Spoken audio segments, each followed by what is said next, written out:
Russia is planning to invade Ukraine by the end of January after sending more than 92,000 troops to the border, according to a top general in Kiev.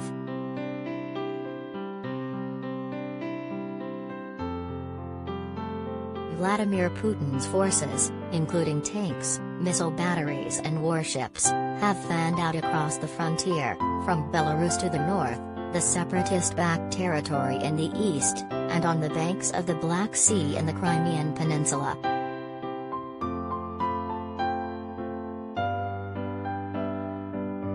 The three-pronged offensive would include amphibious landings at the port cities of Odessa and Mariupol, airstrikes and artillery bombardments and an armored invasion in the east, and a smaller ground incursion through Belarus.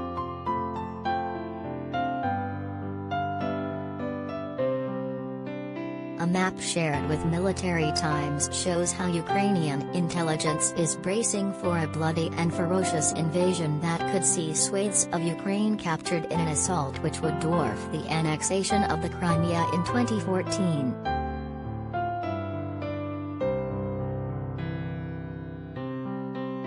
Brigadier General Kirill Budanov said Putin's colossal Zapad military exercises carried out jointly with Belarusian forces last month proved that more than 3,500 paratroopers could be dropped in one swoop.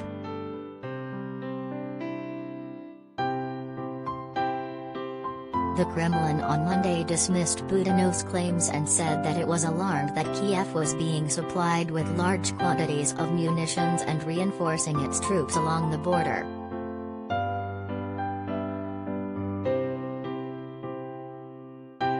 Ukraine's new defense minister, Oleksiy Reznikov, said during a trip to Washington last week that Putin was playing chess with the West, but it remained unclear what his intentions were.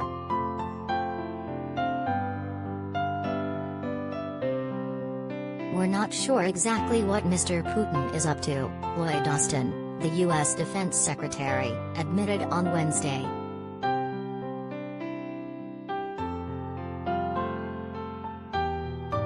Budanov said that ideally the U.S. could prevent any Russian invasion through military support and increased sanctions.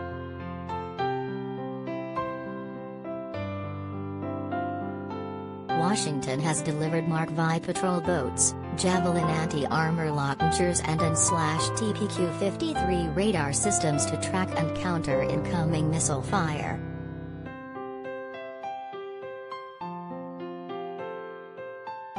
Ukraine wants more air, missile and drone defense capabilities and electronic jamming devices, Budanov told Military Times.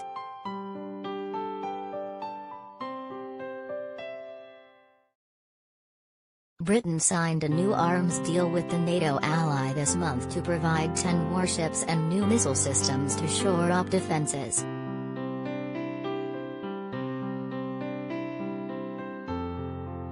Boris Johnson has warned it would be a tragic mistake for the Kremlin to think there was anything to be gained by military adventurism.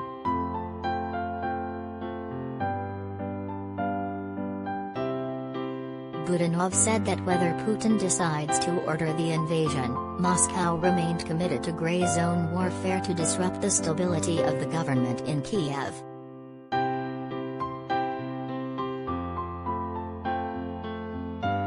Kremlin-backed rebels have been fighting Ukrainian forces in the east since the revolution in 2014 that ousted the Putin-allied president. The conflict has left 14,000 dead.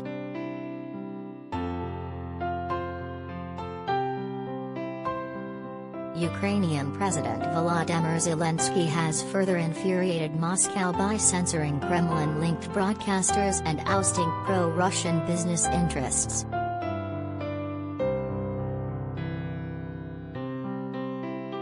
They want to foment unrest, through protests and meetings, that show the people are against the government, Budanov said.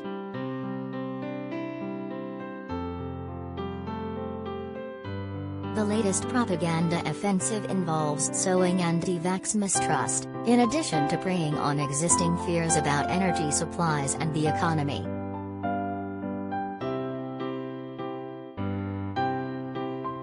The migrant crisis at the Polish border caused by Belarusian tyrant Alexander Lukashenko, is another aspect of that information war, Budanov said.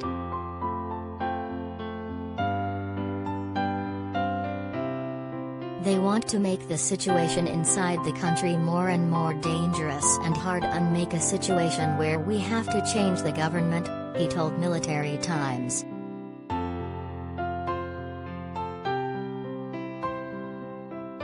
If they can't do that, then military troops will do their job.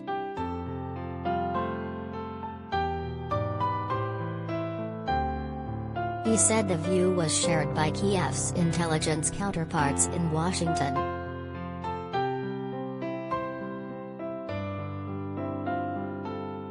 But Budanov said he wanted more support from the Americans.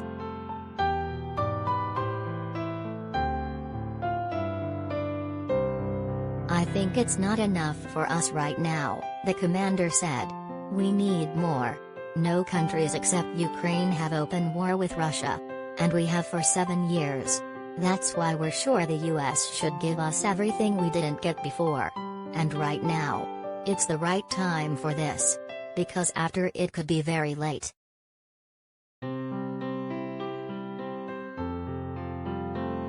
In April, a similar buildup of troops on the Russian border fueled anxieties of an imminent invasion.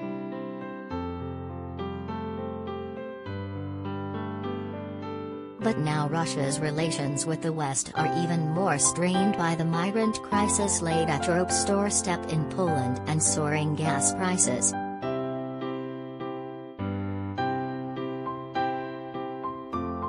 RAF fighter jets were last week scrambled to intercept 2 Russian nuclear bombers which were flying south over the North Sea towards the Netherlands.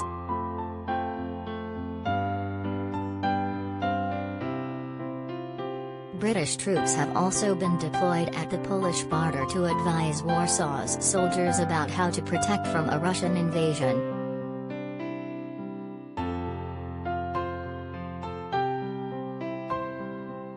That came after the Kremlin ordered paratrooper drills at the frontier just a few miles away from where the migrant camp is located.